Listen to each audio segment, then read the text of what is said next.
Hi guys, I'm just doing this video today about this law of attraction roadmap that I have in my planner.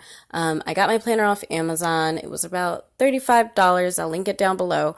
I think this is a great tool for manifesting and using the law of attraction and vision boards. I think it will definitely help if you use it and chart it out. It'll help you learn a lot about yourself, as well as to help you achieve your goals. So the first step on the map is awareness and self-discovery, and some questions you want to ask yourself, just to learn who you are and where you want to go. You want to learn, or ask yourself, what would I want to experience if time and money were not an issue? How do I want to grow? What do I want to contribute to the world? Who am I? Why am I here? Where am I going? I like this one. How do I want to be remembered when I'm gone?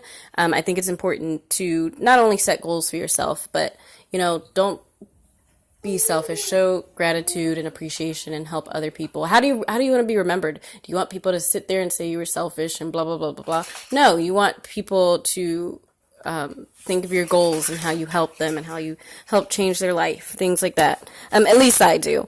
What are your top 10 achievements in life? What does success look like for you? Because it's different for everybody. Everybody doesn't want the same thing. $1 million might be successful to you.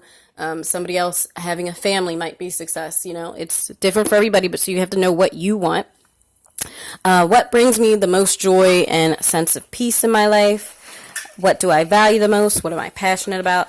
Different questions that will definitely help you discover where you want to go. Step 2 is to make a vision statement and a mission. Okay, and so how you want your life to be, that should be your life statement, and how you want to contribute to the world should be your vision statement.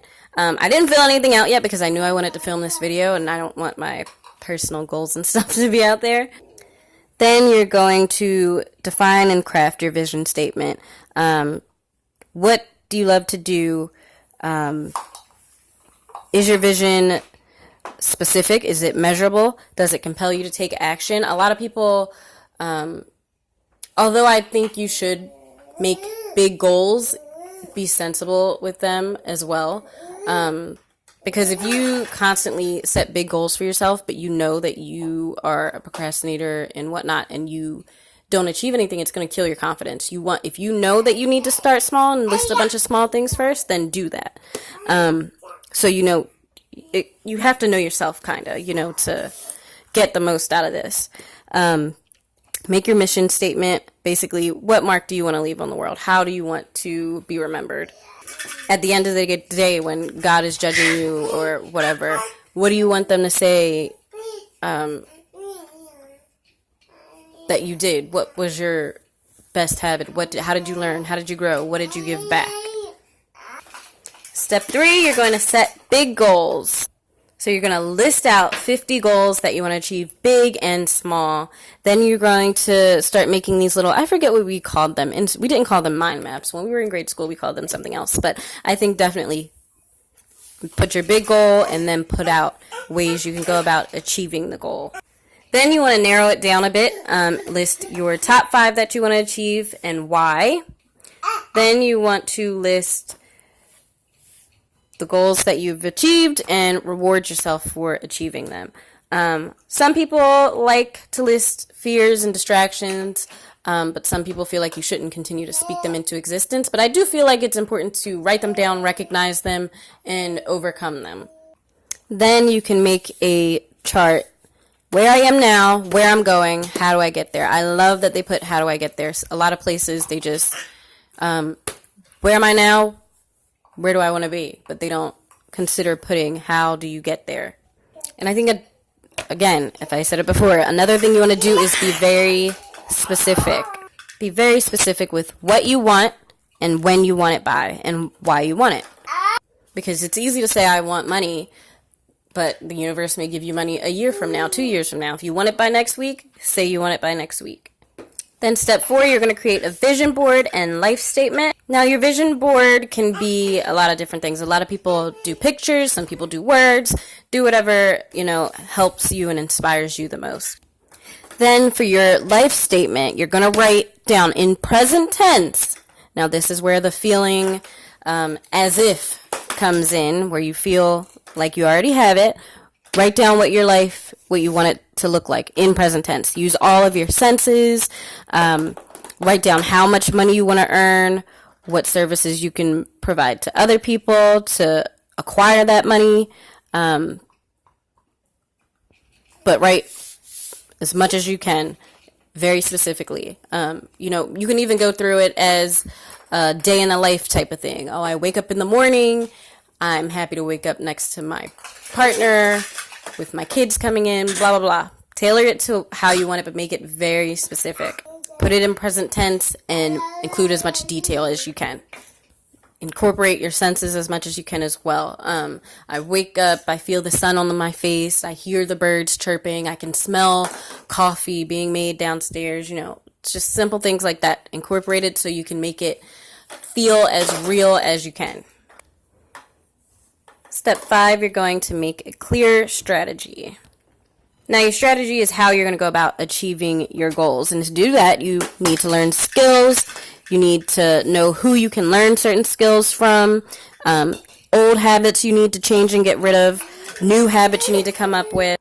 Also, who you're surrounded by. I think that's very important. If your crowd defines you. If you're the smartest person in the room, you're in the wrong room.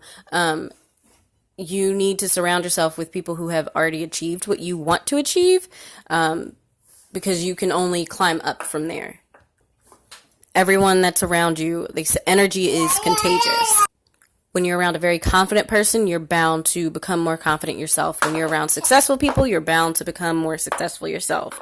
But on the flip side, if you're around a bunch of people who are just partying every weekend, throwing their life away, you're bound to follow that same path. So choose your company wisely. Then again, you can write down reasons you don't think you're successful at the moment, what's holding you back, what limiting beliefs you need to get rid of, and then write down empowering beliefs that you want to be a part of your new life, that you need to learn to incorporate new skills, new ideas, new people, whatever. Then, step 6, you're going to take action, monthly action plan, weekly action plans. So this planner, for monthly, it gives you goal of the month, reward if achieved, feel good intentions, skills, habits to learn. It basically keeps you on track, keeps reminding you, and just keeps you on course to achieve your goals. So your goals, action steps to take, little mind map area, and then your weekly layout with your priorities, little reward if you achieve your daily goals, weekly goal, reward for the week, priorities, to-do lists, positive habit maker. I love this positive. Everybody should have this. Also, your little water on the bottom, because it's all about increasing your confidence, increasing your belief that you can do and can achieve your goals. It starts off small with these little daily, let me achieve this, and get your reward for it. Then every week you achieved your weekly goal, then you achieve your monthly goal, and before you know it, you've achieved your bigger goals. And it's also good to write everything down, that way your mind isn't so cluttered. I feel like once you write things down physically, you can clear space in your head, think clearer, and that helps you move forward. And all this reward system and achieving all these goals, getting all these rewards, they make you feel good, and it helps you manifest faster, which is step number 7. I am a writer. I definitely journal every day, and I think these are a lot of good questions to ask yourself if you're just looking for something to write. I think everyone should also write a gratitude journal. I started off throughout the day what you're grateful for, and then throughout the day, as positive things happen to you, write them down. And then at the end of the day, you can go back and look at really how blessed you are. And that brings about your feelings of gratitude and helps elevate you to higher vibrations. Some of the questions they have to give you ideas. Why are you excited? What are you excited about in your life right now? What are you proud about? What are you grateful for? What do you enjoy doing the most in your life right now? How can you make yourself feel good today? What are your 5 most important goals? Just things like that can help you come back to the right track, especially if you're having a rough day. And then the last step, you're going to reflect and celebrate your achievements. And I think it's important for everyone to always go back and reflect. So at the end of each month, as well as the end of the year, they just have you list your top 10 achievements, what you've learned, how you can change and be better for the next month or the next year, what you're grateful for. I think that's an important step. All right. Thank you guys so much for watching. Please subscribe. Let me know if this helped you or different ways or tips and tricks maybe that you have that helps you manifest quicker. I will see you in my next one. Bye.